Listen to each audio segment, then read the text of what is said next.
Baik, Assalamualaikum warahmatullahi wabarakatuh. Perkenalkan di sini saya Nafwa Ramadan dengan NIM C1B023066, mahasiswa dari Fakultas Ekonomi dan Bisnis, Program Studi Manajemen, Universitas Jambi. Di sini saya ingin mempresentasikan tugas saya yang berupa materi tantangan komunikasi dalam lintas generasi di tempat kerja untuk memenuhi tugas pada mata kuliah Manajemen SDM lanjutan dan perilaku organisasi.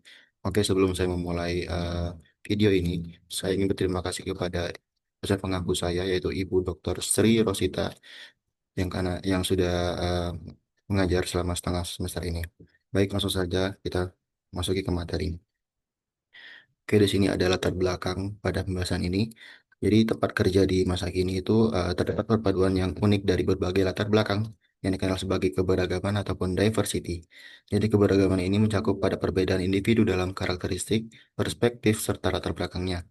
Salah satu aspek keberagaman yang paling terlihat dan penting adalah usia yang termasuk dalam dimensi keberagaman primer. Saat ini, organisasi diadakan pada dinamika unik di mana empat generasi berbeda, yaitu Baby Boomers, Gen X, Millennial atau Gen Y, dan Gen Z yang berinteraksi dan bekerja secara berdampingan. Masing-masing kelompok ini membawa seperangkat nilai, persepsi, dan nilai dan sikap yang berbeda, yang merupakan faktor individu yang kuat yang mempengaruhi perilaku organisasi atau organizational behavior. Jika perbedaan ini tidak dikelola dengan baik, ia akan berubah menjadi tantangan keberagaman. Oleh karena itu, pembahasan kali ini adalah untuk menganalisis secara mendalam mengenai tantangan spesifik yang muncul dari perbedaan gaya komunikasi pada lintas generasi ini. Oke, di sini ada pendahuluan yang mana ini menjelaskan pada macam-macam generasi pada lingkungan kerja serta karakteristiknya.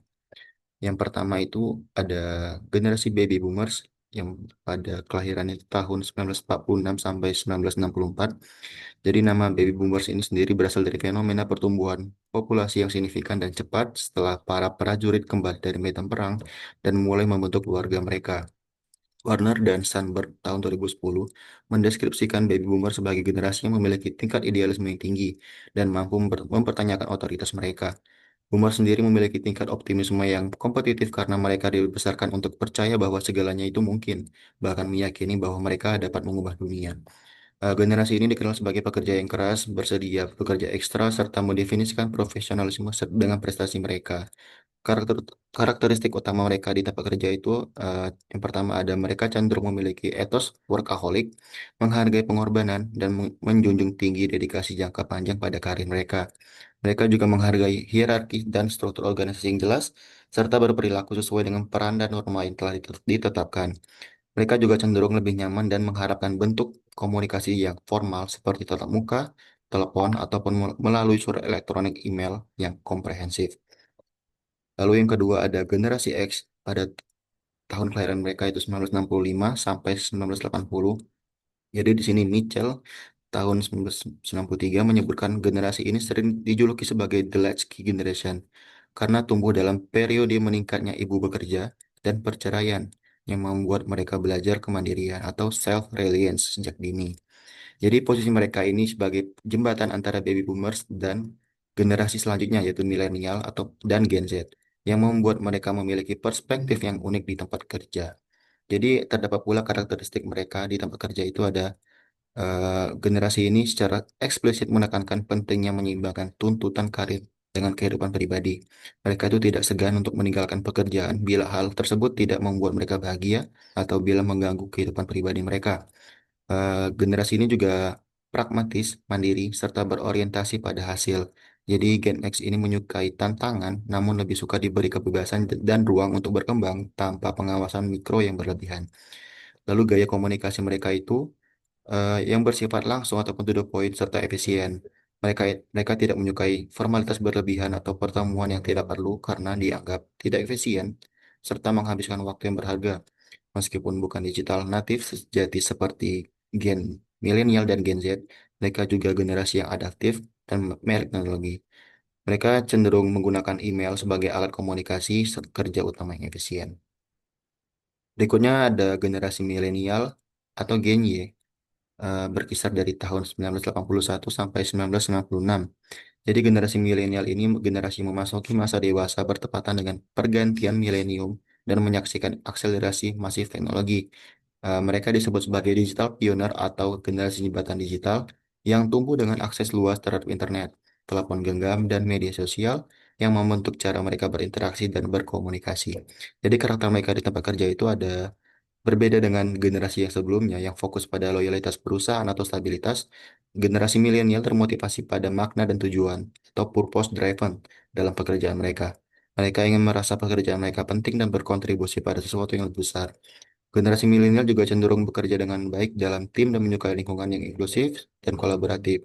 Mereka juga lebih menyukai model mentor daripada bos dan merespons positif terhadap kepemimpinan transformasional yang memberdayakan mereka. Generasi ini juga mengharapkan komunikasi yang positif, terbuka, dan sering ataupun frequent feedback dari atasan mereka. Jadi mereka itu menginginkan umpan balik yang konstan mengenai kinerja mereka, bukan hanya dari tinjauan tahunan ataupun bulanan. Jadi ada yang terakhir, ini ada generasi Gen Z dari kisaran tahun 1991 sampai 2012. Jadi generasi Z atau generasi yang paling termuda ini sepenuhnya tumbuh di era digital yang membuat mereka dijuluki digital native sejati. Mereka telah memasuki pasar kerja dan membawa seperangkat nilai, ekspektasi, dan gaya komunikasi yang unik. Karakter mereka di tempat kerja yaitu ada generasi yang mahir menggunakan berbagai platform digital secara bersamaan atau multitasking dan terbiasa dengan konsumsi informasi yang visual, singkat, dan instan. Mereka juga terbiasa dengan kecepatan teknologi dan mengharapkan hal yang sama pada lingkungan kerja. Generasi ini juga mengutamakan keseimbangan kerja dan hidup atau work-life balance, serta mengutamakan kesehatan mental mereka atau mental wellness, bahkan lebih daripada Gen Y. Tuntutan ini sering muncul karena mereka juga merupakan generasi yang paling rentan terhadap kecemasan dan stres, dan juga didorong oleh ketidakpastian pada ekonomi global dan persaingan. Gen Z juga lebih menyukai pesan secara teks dan pesan instan untuk berkomunikasi sehari-hari, mencerminkan kebutuhan akan dinamika kerja yang cepat dan adaptif. Meskipun generasi ini mahir dalam digital, ironisnya generasi ini dapat menunjukkan kecemasan, kesulitan mengungkapkan ide ataupun rasa minder saat berkomunikasi secara langsung atau formal. Namun beberapa studi juga menunjukkan bahwa Gen Z ini lebih suka berkomunikasi tatap muka dengan para manajer mereka untuk mendapatkan feedback yang jelas, sering, dan personal. Oke, next ada pembahasan mengenai tantangan utama komunikasi pada lintas generasi di lingkungan kerja ini. Jadi tantangan yang pertama itu ada pada konflik saluran dan kecepatan komunikasi. Jadi tantangan utama dalam pertentangan preferensi di sini ada dari preferensi media. Generasi X dan baby boomers mengandalkan email formal dan pertemuan terstruktur. Mereka menganggap hal ini itu profesional dan dan sebagai saran dokumentasi mereka. Sebaliknya, generasi Y dan generasi Z menuntut pesan instan atau chat dalam update dan kolaborasi cepat karena sesuai dengan sifat mereka yang digital native. Hal ini dikutip pada Pandey et al. Tahun 2023. Konflik ini muncul dikarenakan milenial atau Gen Z merasa diabaikan jika tidak mendapat respons instan, sementara generasi yang terdahulu seperti Gen X dan baby boomers itu merasa terganggu oleh frekuensi pesan yang dianggap informal dan mendistraksi. Oke, lanjut ke masalah yang kedua, ada kesalahpahaman bahasa dan formalitas atau tone and formality mismatch. Jadi gaya bahasa juga memicu gesekan etika profesional. Generasi Z cenderung menggunakan bahasa yang sangat singkat, lugas, dan to the point, mirip dengan bahasa media sosial.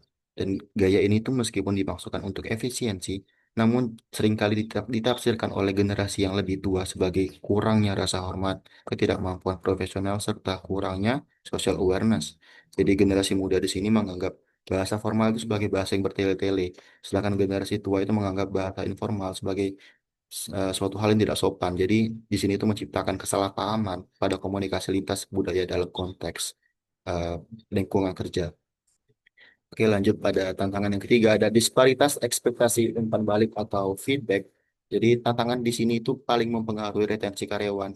Berbeda dengan Gen X yang menghargai otonomi, milenial membutuhkan feedback yang lebih sering dan coaching sebagai alat pengembangan mereka.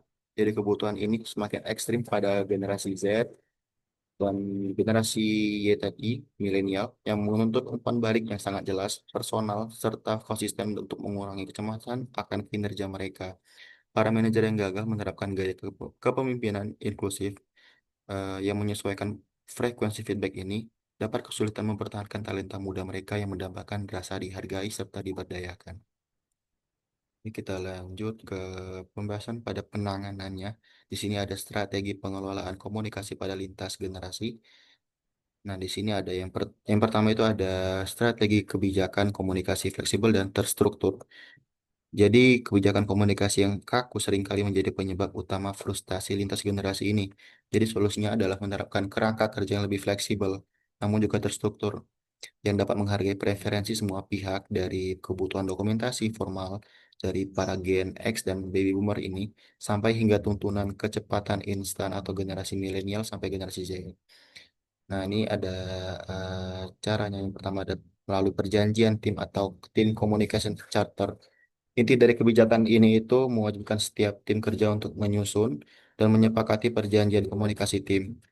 Nah, tim di sini harus secara eksplisit mendefinisikan saluran atau media mana yang digunakan untuk tujuan spesifik mengatasi konflik preferensi media, misalnya penggunaan email formal untuk pengumuman resmi, persetujuan proyek atau sign off dan laporan kinerja.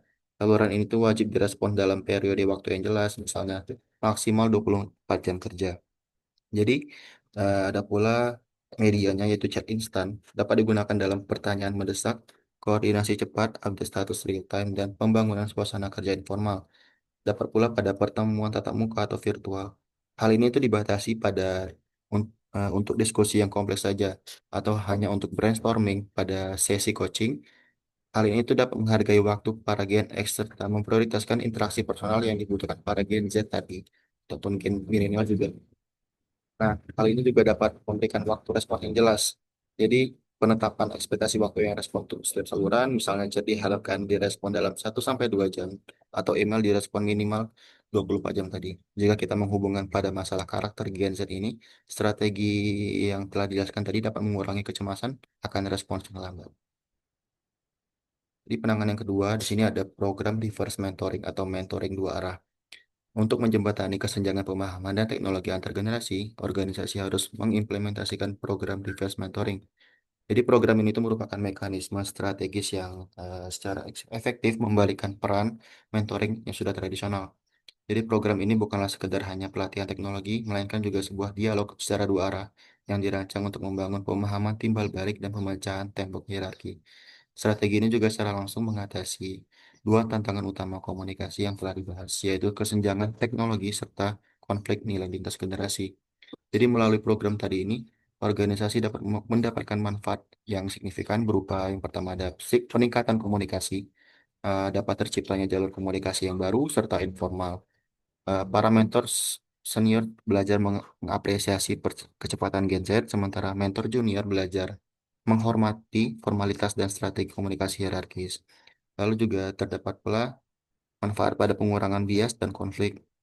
Jadi interaksi yang lebih terstruktur ini membantu menghilangkan stereotip atau bias antar generasi dan mengurangi konflik. Pemimpin senior menjadi lebih inklusif dalam memahami gaya kerja generasi muda. Lalu manfaat yang terakhir ada akselerasi inovasi. Dalam pengetahuan teknologi yang ditransfer secara langsung ke tingkat kepemimpinan dapat mempercepat adaptasi perusahaan terhadap perubahan digital dan pasar. Oke, ada strategi yang ketiga yaitu kepemimpinan inklusif dan menciptakan psychological safety. Jadi kepemimpinan adalah kunci dalam mengubah konflik lintas generasi menjadi sebuah keterpaduan yang baik. Solusi ini berfokus pada pelatihan manajer untuk mengadopsi gaya kepemimpinan inklusif yang berarti seseorang pemimpin menciptakan lingkungan yang merangkul keberagaman dan memastikan setiap anggota tim merasa dihargai serta didukung untuk menumbuhkan rasa aman dalam segi psikologis mereka atau psychological safety. Jadi para pemimpin di sini itu harus secara aktif menciptakan keamanan psikologis di mana para karyawan, terutama karyawan gadget yang rentan cemas tadi, merasa bebas untuk menyuarakan ide mereka, mengakui kesalahan, dan memberikan feedback tanpa takut dihakimi. Para manajer pun juga harus secara konsisten menunjukkan kerentanan mereka sendiri. Misalnya ada momen dialog dari atasan, misalkan saya tidak tahu, mari kita cari tahu bersama. Dan merespon kegagalan tim sebagai peluang belajar, bukan hanya sebagai kesalahan yang harus dihukum. Hal ini juga adalah kebalikan dari model kepemimpinan hierarkis yang tradisional. Di sini, kepemimpinan inklusif ini memastikan bahwa semua gaya komunikasi itu dapat dihargai. Jika seorang Gen Z menyampaikan ide melalui chat instan, para pemimpin harus mengakui ide tersebut bukan hanya sekedar mengkritik saluran mereka. Ini juga dapat mengirimkan sinyal kuat bahwa kontribusi lebih penting daripada formalitas media yang digunakan. Lalu juga strategi ini tuh secara langsung dapat mengatasi tuntutan para Gen milenial dan Gen Z akan feedback, coaching, dan lingkungan kerja yang mendukung. Oke, di sini ada kesimpulannya. Jadi, keberagaman generasi di tempat kerja modern memunculkan tiga tantangan komunikasi utama, yaitu yang pertama ada konflik media yang berakar dari perbedaan preferensi antara email formal dan pesan instan, lalu ada kesalahpahaman yang timbul dari formalitas bahasa yang berbeda, serta disparitas ekspektasi feedback yang sangat dibutuhkan oleh para generasi milenial dan Gen Z. Untuk mengubah konflik ini menjadi kekuatan yang kolaboratif, organisasi perlu mengelola keberagaman serta secara proaktif. Jadi solusinya itu adalah menerapkan kebijakan komunikasi fleksibel yang menetapkan perjanjian tim dalam saluran waktu, respons yang jelas, lalu juga dapat menjalankan program reverse mentoring untuk membangun pemahaman timbal balik dan menjembatani kesenjangan teknologi, serta dapat menerapkan kepemimpinan yang inklusif, yang adaptif untuk menciptakan keamanan psikologis atau psychological safety dan memastikan feedback yang bersifat coaching diberikan secara teratur.